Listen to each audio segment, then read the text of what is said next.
Hi everyone, Flora here, and I am so excited for today's class.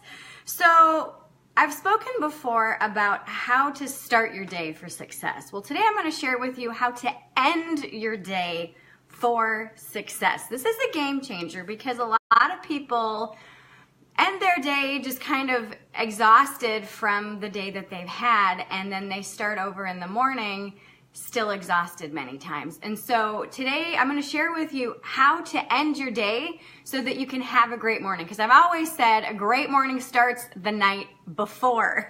So first thing is start getting ready for bed about an hour before you plan on shutting the lights off. This is huge because what happens is a lot of the times you realize, oh my gosh, it's 10 o'clock, I need to go to bed by 10:30, and then you're rushing. So plan on starting to go to bed about an hour before. Most smartphones now have the capability of sending notifications or reminders to you before it's time to go to bed. I have an iPhone, so I actually use the sleep timer mode, and so 1 hour before it's time for me to go to bed, my phone goes dun dun dun and starts to play like this little lullaby to me to remind me, hey, it's time to stop doing whatever I'm doing and start getting ready for bed. So first thing, again, start about an hour before you really want to shut your lights off. What does this entail? What does that hour entail? So for about 10 minutes or so, tidy up the house. And, tidying usually doesn't take a whole lot of time. Tidying involves, straightening up the cushions on the couch, folding the blankets, dumping the trash, wiping off the countertops, throwing the dishes in the dishwasher, starting the dishwasher, and also setting out your morning items for the next day. So what do I mean by that? Set your clothes out for the night before. Set your dishes out for breakfast for the next day. I always prep my coffee maker. I always prep my protein shake, my water, the whole shebang. I set it all out so that when I wake up, I don't have to think. I can just do it. I can just kind of go through the motions, if you will. And also it saves time for if you are running late in the morning, everything is already prepared. You don't have to think and go, wait a minute, what am I doing? Or run out of the house and forget something. So set everything out, set everything out that you're gonna need the night before that next morning, okay? So the next thing is, obviously now you've prepped. So you've done the house tidying. You have laid out all of your things that you're going to need the next day, that night. Then get ready for bed. So some of you might take a shower. If you shower in the evening, then you brush your teeth, you wash your face. You just basically get ready for bed. You change clothes or get undressed. Then you get into bed. So this is where it gets interesting because a lot of people, about 15 minutes or 30 minutes before they go to bed, they jump in bed. What do? They jump on their phone, they look at Instagram, they look at Facebook, they look at YouTube videos, they play solitaire, they do whatever, until all of a sudden they realize, oh my God, it's midnight, I should have been in bed an hour ago, or I should have slept an hour ago. So I would recommend not using your phone or any electronics before bed. If you do like to read before bed, make sure that you don't have blue lights on your devices or any of the backlighting so that your brain can really start to shut down, because our brain has chemicals in it that are linked to blue lights. And when you use blue lights, which is very similar to the light that you have outside from the sun, that messes with your circadian rhythms or the natural hormones in your body that signal, hey, it's time to go to bed. So if you've got all these blue lights glaring in your face, your brain is going, wait a minute, it's not time to go to sleep yet.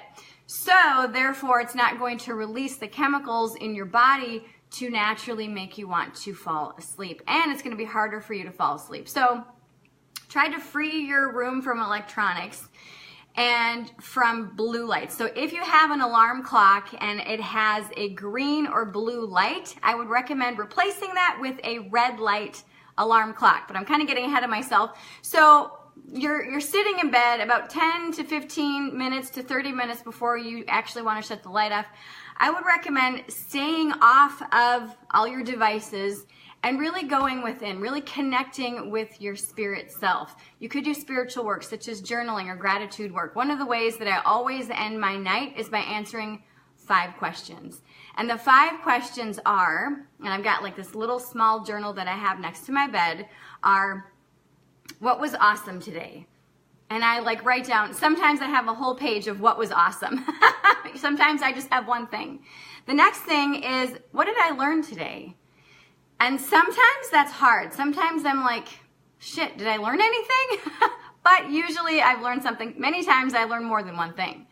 The next question that I ask is, what am I proud of? What am I proud of? And then the 4th question is, what am I excited about? What am I excited about? And then the last question is, what am I grateful for? And those 5 questions is how I end my day. Answering those 5 questions and allowing myself to really reflect on the day that I had. And so, and okay, after that, then I set my journal down and I put chapstick on and then I put some peach lotion on and then I shut my light off and then I just lay there and I start to do my mantra that I do every night before I go to bed. And that's just a really nice way for me to fall asleep. And this is something that when I share this with my clients and they bring this practice into their day, it's so much nicer and so much easier and so much more of a relaxed way to go to sleep. Because like I said, most people have a plan for the majority of their day and then they have no plan for their evening ritual or their evening routine. Now humans, we like routine. We like that knowing of what's coming. And a routine before bed will actually help your body start to wind down naturally. And one of the things that you're really going to start seeing is the more that you do a set routine before you go to bed, the easier it's going to be for you to fall asleep and stay asleep and get more REM sleep or deep sleep. And then you're going to start waking up more refreshed and you're going to be like, oh, hell yes, this is awesome. And it's just one of those things that's absolutely amazing. So one of the things that I started to get into just a moment ago was about the blue lights in your room. So I suffered from insomnia for about 6 years. And it was like 6 years of hell. It was very, very hard for me to function because I was getting very little to no sleep every single night. And so I read as many books as I possibly could get my hands on for sleep, sleep hygiene, insomnia, sleep issues. I saw sleep doctors, the whole shebang. And the thing is that you have to create an environment that's conducive to sleep, okay? So such as a room that is able to support the type of sleep that you want, okay? And this is what's known as called sleep hygiene, okay? So your sleep should be for just a very few number of things if you have a home or an apartment. Some of you may just have your room and you're living in somebody else's space, so therefore then you only have your room to do pretty much everything in. But if you have a home and you have a separate room to sleep in, your room should be to sleep and to connect with your partner or yourself, okay? So it's not for writing your book, it's not for playing video games or all these other things. Have your room be for sleep and connecting with your partner. All the other stuff needs to come out of the room and go into the rooms that it's more suited for. So if you have like a stack of books a mile high, you can only read one as you're getting ready for bed, okay? So take all of them out, put them on a bookcase outside of your room, and then have the one book that you're currently reading. If that's how you want to wind down before you go to bed, have that one book in your room. If you can't decide on between this one or 5 others, have them outside of your room and decide before you get into your space. If you do read, I would recommend that you read in a chair next to your bed, because if you're laying in bed and you're reading, what that's going to do is that's going to train your body to know that, oh, when I'm laying in bed, I need to be awake.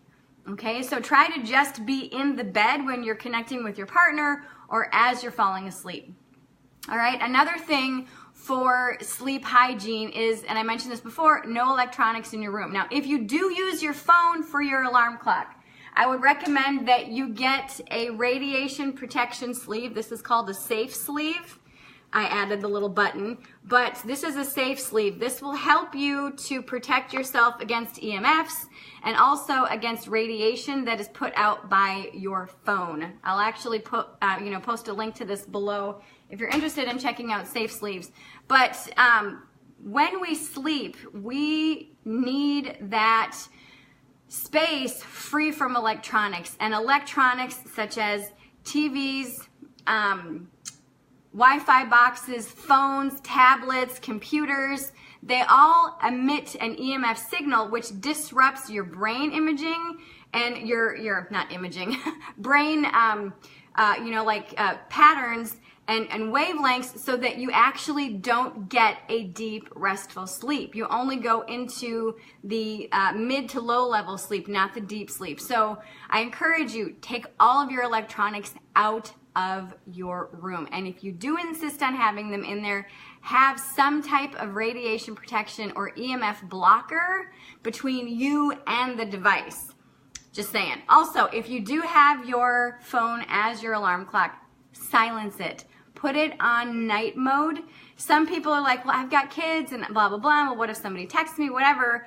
Well, you can put it on night mode and then put those important people in your favorites, because what night mode does is it silences all notifications, all text messages, and if you get a phone call from a favorite, someone that you've marked as a favorite, it will ring through. And also, if an unknown number calls 2 times back to back, it will also ring through. So, just saying, there are ways to work around all the notifications and stuff. Yes, I do know that some people can't live without their notifications, but just try to live without it for about 8 hours, okay? All right, another thing is, try to have your room as dark as possible, because when you have any type of light on, again, your body will not go into the deepest wavelength of sleep, all right?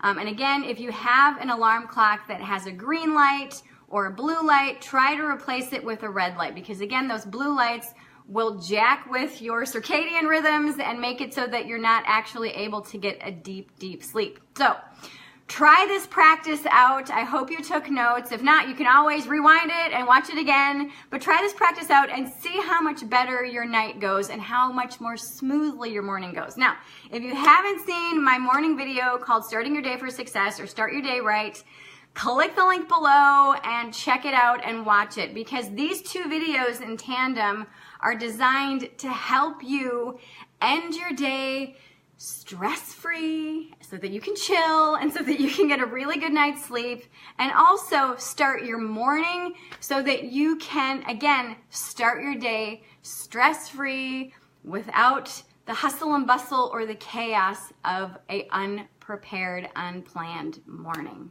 All right? All right, I hope you loved this mini class that I prepared for you today. If you want more classes such as this to boost your personal or spiritual or business development, click the link below and check out the Mastermind Mafia. We currently have a sneak peek going on for $10. You can get in for 15 days. You can try it out. If you love it, then you can stay and become a full member and get all the perks and benefits with full membership. All right, I love you all, and I will see you back here very, very soon. Mwah! I love you. Bye.